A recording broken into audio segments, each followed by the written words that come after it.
Hi friends, welcome to my channel cinema life.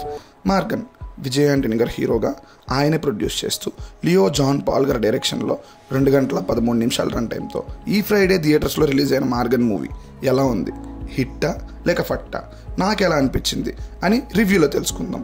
ఇక story విషయానికి వస్తే, సిటీలో అందమైన అమ్మాయిల్ని ఒక కిల్లర్ ఇంజెక్షన్ ఇచ్చి చంపేస్తూ ఉంటాడు. వాళ్ళు చనిపోయిన తర్వాత బాడీ మొత్తం కాలిపోయి మొత్తం నల్లగా మారిపోతుంది.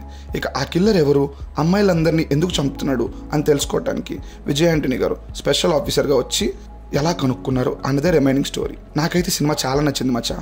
థియేటర్కి వెళ్ళేటప్పుడు అస్సలు ఎక్స్పెక్టేషన్స్ లేకుండా వెళ్ళిన నన్ను సీట్ ఎడ్జ్లో కూర్చోబెట్టేసింది. ప్రతి థ్రిల్లర్లో లాగానే పాయింట్ సేమ్ అలానే ఉన్న సినిమాలో ఉన్న ప్రతి ఇంపార్టెంట్ క్యారెక్టర్కి బ్యాక్ స్టోరీ చాలా కొత్తగా ఉంది. మనల్ని దానికి కనెక్ట్ అయ్యేలా చేస్తుంది. ఫస్ట్ అంతా మనకి కిల్లర్ మీద కోపం వచ్చేలా చేసిన ఆ కిల్లర్ క్యారెక్టర్ మీద క్లైమాక్స్లో సింపతి క్రియేట్ చేయడంలో డైరెక్టర్ చాలా సక్సెస్ అయ్యారు. మెయిన్గా అరవింద్ అనే క్యారెక్టర్ చేసిన అబ్బాయి బ్యాక్ స్టోరీ చాలా కొత్తగా అండ్ ఇంట్రెస్టింగ్గా ఉంటుంది. అండ్ తన క్యారెక్టర్కి ఇచ్చిన సైంటిఫిక్ రీజన్ కూడా చాలా కొత్తగా అనిపించింది. నాకు ఇక్కడ ఇంకో విషయం కూడా చాలా బాగా నచ్చింది. ఇందులో పర్టికులర్గా హీరో అంటూ ఉండకపోవడం.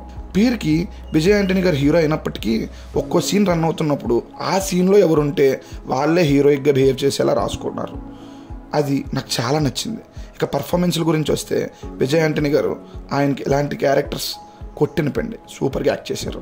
నన్ను బాగా ఇంప్రెస్ చేసిన క్యారెక్టర్ విజయ్ ఆంటనీ గారికి హెల్ప్ చేసే అరవింద్ క్యారెక్టర్.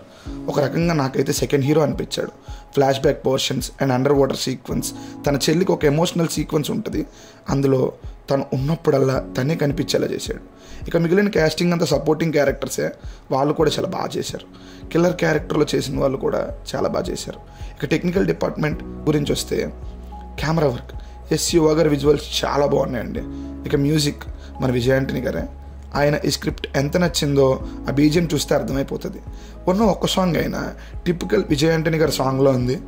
ఇక editor and director John Paul, ఆయన వర్క్ కూడా పర్ఫెక్ట్గా చేశారనిపించింది. డైరెక్టర్గా అన్ని క్రాఫ్ట్స్ నుంచి పర్ఫెక్ట్ వర్క్ రాబట్టుకున్నారని నాకు అనిపించింది. ఆయనే డైరెక్టర్ అండ్ ఆయనే ఎడిటర్ అవ్వడం వల్ల ఏది ఎంతవరకు ఉండాలి అనేది పర్ఫెక్ట్గా కొలిచినట్టు సెట్ చేశారో అనిపించింది. ఓవరాల్గా నాకైతే చాలా నచ్చింది ఫ్రెండ్స్. మీరు కూడా హ్యాపీగా మీ ఫ్యామిలీస్తో వెళ్ళి ఒకసారి చూసేయండి. థ్రిల్లర్, కిల్లింగ్స్, ఫ్యామిలీ అన్న ఆలోచనలో పడకండి. హ్యాపీగా ఫ్యామిలీతో చూసేయచ్చు.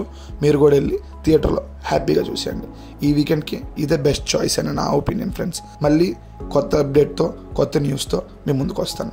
Bye friends.